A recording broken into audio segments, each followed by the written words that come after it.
তানজিদ তামিমের সাথে সৌম্য সরকার নাকি সাইফ হাসান, আলোচনায় আছেন আরও একজন। নিউজিল্যান্ডের বিপক্ষে এবার কেমন ওপেনিং জুটি নিয়ে মাঠে নামবে বাংলাদেশ, সেটাই বড় প্রশ্ন। জানিয়ে বলা চলে এক প্রকার মধুর সমস্যায় কোচ ফিল সিমন্স।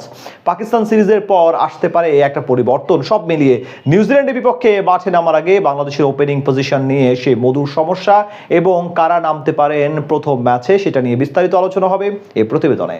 পাকিস্তানের বিপক্ষে অসাধারণ এক সিরিজ শেষ করেছে বাংলাদেশ ক্রিকেট দল, যার সুবাদে র্যাঙ্কিংও এক ধাপ উন্নতি হয়েছে লাল সবুজ প্রতিনিধিদের। তবে সরাসরি আগামী ওয়ানডে বিশ্বকাপ নিশ্চিত করতে হলে নিউজিল্যান্ডের বিপক্ষে আগামী সিরিজটি বেশ গুরুত্বপূর্ণ মিরাজ বাহিনীর জন্য।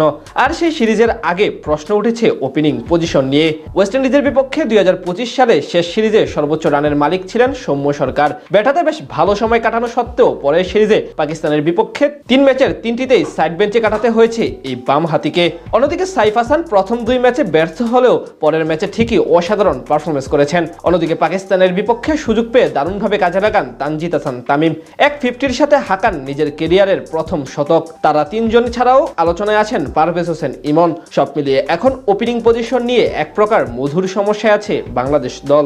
প্রথমত নিউজিল্যান্ডের বিপক্ষে সিরিজে স্বাভাবিকভাবে অটো চয়েস হিসেবে প্রথম ম্যাচ থেকেই থাকবেন তানজিদ তামিম, কারণ সর্বশেষ সিরিজের টপ রান স্কোরার ছিলেন এই বামহাতি ব্যাটার। সাম্প্রতিক সময়ে তার এমন পারফরমেন্স এবং ইতিবাচক ফর্মের কারণেই নিউজিল্যান্ডের বিপক্ষে সিরিজের কোচের প্রথম পছন্দের তালিকায় থাকবেন তামিম। তার সাথে ইনিংস শুরু করার প্রশ্নে আপাতত সবচেয়ে বেশি এগিয়ে আছেন সৌম্য সরকার। তার কারণ পাকিস্তানের বিপক্ষে নামের প্রতি সাইফ হাসানের সুবিচার করতে না পারা। 3 ম্যাচ খেলে করেছেন কেবল 52 রান, যদিও শেষ ম্যাচে 36 রানের ইনিংস উপহার দিয়েছিলেন এই ডানহাতি ব্যাটার।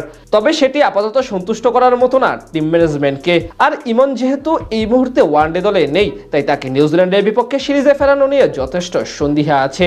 অন্যদিকে সৌম্য এর আগে ওয়েস্ট ইন্ডিজের বিপক্ষে অসাধারণ পারফরমেন্স করেছিলেন, যে সিরিজে সেরা রানের মালিক হওয়ার পাশাপাশি গেল 2 বছরে ওডিআই ফরম্যাটে তার ব্যাটিং গড়ও যথেষ্ট ইতিবাচক। 2023 সাল থেকে বাংলাদেশি ব্যাটারদের মধ্যে কমপক্ষে 500 রান করেছেন এমন ব্যাটারদের মধ্যে দ্বিতীয় সর্বোচ্চ ব্যাটিং গড় সৌম্যর। তাছাড়া তার শেষ ব্যক্তিগত 16 ইনিংসে 3টি অর্ধশতকের সাথে করেছেন 1টি সেঞ্চুরি। সেখান থেকে সাইফের সাম্প্রতিক পারফরমেন্স এবং সৌম্যর এমন পরিসংখ্যান বলছে তামিম সৌম্য জুটি দেখার সম্ভাবনাই আপাতত সবচেয়ে বেশি। তাছাড়া নিউজিল্যান্ডের সাথে সবসময় ভালো ব্যাটিং করেন সৌম্য। ওয়ানডে ফরম্যাটে এখন অবধি তাদের বিপক্ষে 2টি অর্ধশতক এবং 1টি সেঞ্চুরি করেছেন তিনি। এই সিরিজের ব্যাটিং অর্ডারের দিক থেকে অনেকটা অপরিবর্তিত থাকতে পারে। তাদের 3 জনের সাথে নাজমুল হোসেন শান্ত থাকতে পারেন টপ অর্ডারের জন্য। মিডল অর্ডারে তাওহিদ হৃদয় এবং লিটন দাসের সাথে মেহেদী হাসান মিরাজকেও দেখা যেতে পারে স্কোয়াডে। আগামী 17 এপ্রিল শুরু হবে 2 দলের প্রথম ওয়ানডে ম্যাচ। এরপর সিরিজের দ্বিতীয় ম্যাচ হবে 20 তারিখ এবং শেষ ওডিআই 23 এপ্রিল। প্রথম 2টি মিরপুরে হলেও শেষেরটি হবে সাগরিকায়। 3টি ওয়ানডে ম্যাচ বাদেও 3টি টি-20 ম্যাচ খেলবে 2 দল।